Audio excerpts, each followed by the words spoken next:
Hey, hi, I'm Erin Frame with Long Realty. I'm here with Brannon, Nova Home Loans, and Debbie Wagner. Special guest today, Yes. CEO of the Boys and Girls Club of Tucson. Very excited to have you here. And one last thing, it's a lowdown, the lowdown. We're here on the lowdown. Okay. So yes, so we're very excited to have you here today. Thank you so much for joining us in our little talk show that we do every week. Of course. Well, we had an amazing week this week with Ian bringing by an amazing donation of $35,000 from Nova Home Loans and John Murphy. And oh my gosh, thank you so much. That's made our year, and what a perfect time of the year, because it's a critical time for us. So we really appreciated it. It made a huge difference already this week with all that we've been doing to serve our kids in the community. Yeah, what a great way to end the year out, right? Yes. Yeah, it was fun. They asked me kind of a last minute thing. Hey, do you want to go present a check to the Boys and Girls Club? And what do you say? You say no? Absolutely not. you jump on that opportunity and you go get to see smiling kids' faces and just all the fun that you guys do over there. Yeah, it was great that we got to go in and just you could see a little bit of what we're doing. Yeah, and that's actually why we wanted to bring you on the show.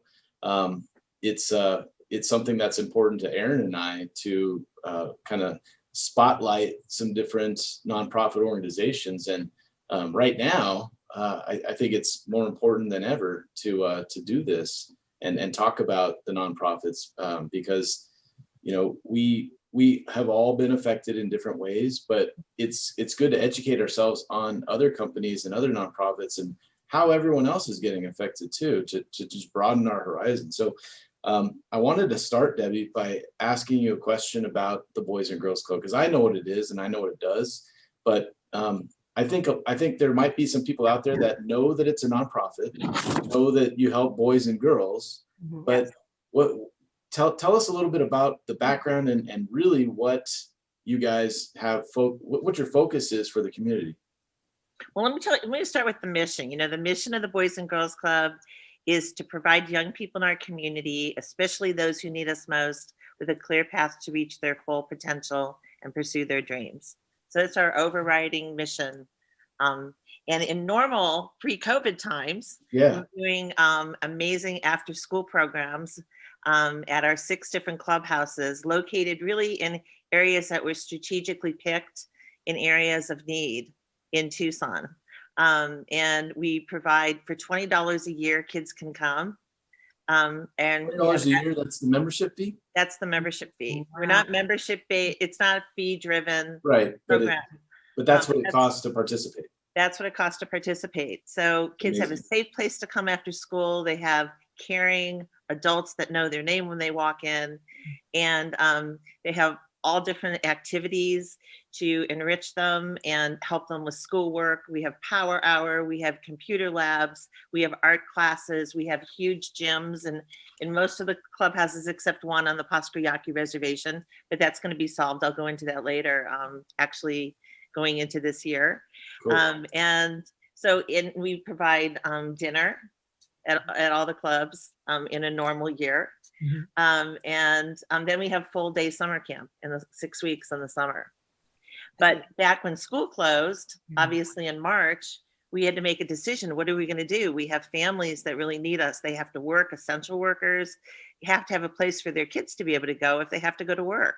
Mm-hmm. So we actually opened one clubhouse on March 15th, and that was the Frank and Edith Wharton clubhouse that you got to attend. For full day distance learning and it's from 8 to 6 every day.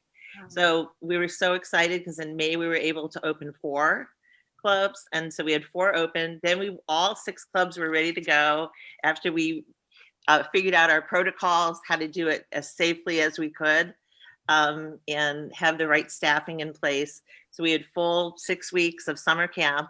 And now starting at the beginning of school and through December, we are doing full distance learning with our kids. We had to beef up staff actually So that we have 1-on-8 ratios with the kids so that we keep them safe and we keep them together during the day. We serve breakfast, lunch, and dinner. Wow. And then the great thing is the kids can get some breaks. They can go run off a little steam. And then in the afternoons, we can do we have over 40 programs that we have at Boys and Girls Clubs. So we initiate those, or they can go to the gym or outside now, which is nice. They're all wearing masks, and it's just great. We're lucky our admin is above the Frank and Edith Wharton clubhouse, so I can see the kids outside. We can hear them. We're trying to limit the amount of adults going into there, so I see them leaving or coming, and we try not to go in as much as we can to keep it as safe as possible. But it's just been really impactful.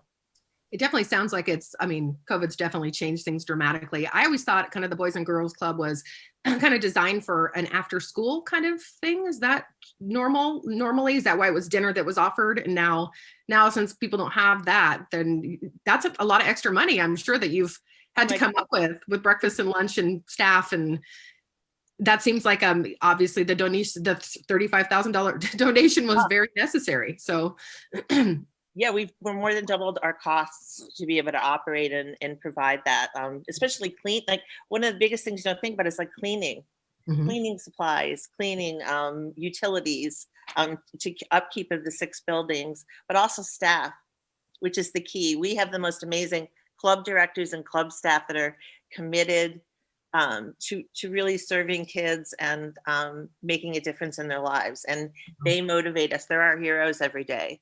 Because obviously they're going in and making a difference and showing up every day to be in these kids' lives and interface. And that's the reason the clubs are successful, is because of the staff that we have at the clubs. Let's say that somebody would want to get involved with this program. Like, what would be the best way with COVID for somebody to do that? Well, you could email us at www.bgctucson.org. And we do have some volunteer opportunities right now. If people wanted to come volunteer, it would probably be more at admin, putting together care packages that we've been sending to Kids Club on the Go packages. It could also be, we just actually, this is a huge 2 weeks for us. We had a partnership with Gap Ministries. TEP is a wonderful sponsor. We usually do a shopping spree every year for our kids, but this year we couldn't do that. So we shifted it, and they had an amazing idea to provide food dinner, Christmas dinner and holiday dinners for our families. So all week, each club had outside the food, and the families were coming and picking that up, or we deliver it if we needed to. We also had a huge toy drive with a partnership with Walgreens. And then 4-H Club came by. TMC is sending us teen gifts for our kids. So we have all these other partners that came through with gifts for us. So our creative art space that we have at admin is filled with toys labeled by different ages. And the club staff come and get them for what they need, and then the families can all come and gifts for the whole family and friends and people in the neighborhood. So again, so have you noticed like maybe even more people donating with COVID? Do you feel that it's like I'm just wondering, like with the change, like I know that I'm probably giving more this year than I have before. It just feels different, No, it does. We've really been humbled. We didn't know what to expect. We did have to pivot some of our funding because our events, we had to totally change the 3 big events we do a year that raised funds for us. They all went virtual, and we did well with those. But there was a gap, a big gap. So we've gotten some governor's office funding. Some new foundations have come on, but yes, the individual donors, we are seeing an increase in that. And it just humbles us, especially this week, all of a sudden. It's probably the holiday coming in. Our accounting office is trying to keep up with the pledges that are coming in. So, because really now, we've had this year, and now we're going into next year, we're going to have to figure out next year. Start all over again. Everyone's like, it's uncertain. We've committed to January through May being open full day, depending on what happens to the schools. Okay. Debbie, you mentioned something briefly earlier, but I really want to bring that back to conversation because you guys did something pretty amazing very quickly. Most companies, when there's a big change that needs to happen, there's so much politics behind making a big change within the format of the company. You guys were able to open up one of your stores, well, not store, but one of your clubhouses for the nurses and the people in the hospitals to bring their kids while they were working 10 to 14-hour days. Mhm. Right? Yep. Immediately. It was what, Yep. March 15th? Yep. And that's right. Right. What I remember of COVID starting is coming back from spring break and there was no toilet paper in the grocery stores. But that was right around the same time, wasn't it? And you guys jumped right on it. Tell me where the decisions came to how you guys came together and made that decision, and how you focused on, first, well, the nurses and the doctors, how you thought that quickly to watch their kids and help them out. Well, we were actually getting some calls from Banner, TMC, and some other essential worker organizations, police department, fire department. So we knew there was a need right away. We also did partner and get a lot of advice also we worked together with our Phoenix Boys and Girls Clubs because we were also trying to figure out at the same time what to do. Sure. So we did form a partnership with Banner and TMC fairly early. And they're actually supplementing either partial scholarships or full tuition for their kids to come during the week. It doesn't cover 100% of our expenses, but it's helping us to be able to cover some of the costs because our members that are going, again, we're not fee-based. So there's a very small fee for them because their families really can't afford that, especially right now. Yeah. But we have an amazing board. We have a 60-person board that we got together. We had 2 or 3 meetings that week to really go through why we wanted to do this. Because some clubs and some organizations just couldn't open. They didn't want to take that risk. They didn't want to do it. It was a scary time at that point. But, we looked at it and said, if we're not going to do it, who's going to do it? I mean, that's what we're here for. That's our mission. The YMCA also did that. So, they're a great organization also. And so we did some comparing and talking and, keeping up with what they're doing also. So we just partnered and we're trying to do best practices and following the CDC guidelines, and did it. And it actually, we came back from spring break and Daniel, who's the club director, said, okay, we're going for it. And we started it. We had temperatures being checked. We had signs. We had masks. The masks came in a little bit later because at that point they weren't necessarily recommending the masks. Right. But we did get those. And then the extra cleaning, and then how we were going to divide the groups up. It was just a huge group effort to figure it, and we refined it as it's gone along. It's funny. I find that we're, finding in this crazy year that we're all very resilient and we kind of just adapt to things are so different. So what do we do? I don't know. I'm kind of impressed with kind of what people have done, and look at how we've shifted. Like you said, we're all at home. I have my Uggs on, but it doesn't matter. We're still, trying to make a difference, and we're still trying to do, get the word out about things. And just we met you today. I got to meet you today through a Zoom call. I mean, I think that we as a society, we have what it takes to, to shift and do what needs to be done. So I hope we learn a lot from this year. I know we all talk about 2020, like it's going to be over, all of this after 2020. It's pretty funny. So 2021 has a lot on its riding on it. Yeah, well, 2021 is still going to be a COVID year. Yeah, exactly. So exactly. We know that. So, but it's uncertain of how long, the impacts, how severe it's going to be. Exactly. But, now we know a little bit of how to plan for it. But again, we're going month to month and just, trying to keep moving forward. And one thing that Ian loves to talk about this time of year when we talk to nonprofits. What do I do? He loves to talk about taxes. I was just thinking that because I'm a money guy. Favorite topic this time of year. Yeah. So, yeah, so for tax season, it's a no-brainer. So the state of Arizona taxes, it's dollar for dollar. Absolutely. So again, and if you go to our website, And what I want to do, I want to put a little link. .org. Yep. Well, and there's actually a link already on, just so you know, that this event Perfect. is great. So yeah, but we'll definitely make sure we share it everywhere. So sorry. can Let's talk about that really quick, because you can log in, and for the people that don't know what I'm talking about, for taxes, it's a no-brainer. If you're gonna owe taxes, let's say normally you owe $200 in taxes on your state tax. So you take that $200, instead of giving it to the state of Arizona, you give it to the Boys and Girls Club, and now you owe $0 in taxes. Yeah. It's a no-brainer. Makes sense. A win-win. It's a win-win. Well, It is. you get to what I like about it is, if I'm going to pay taxes for something, I don't mind paying taxes, but I want to choose where my tax dollars go to.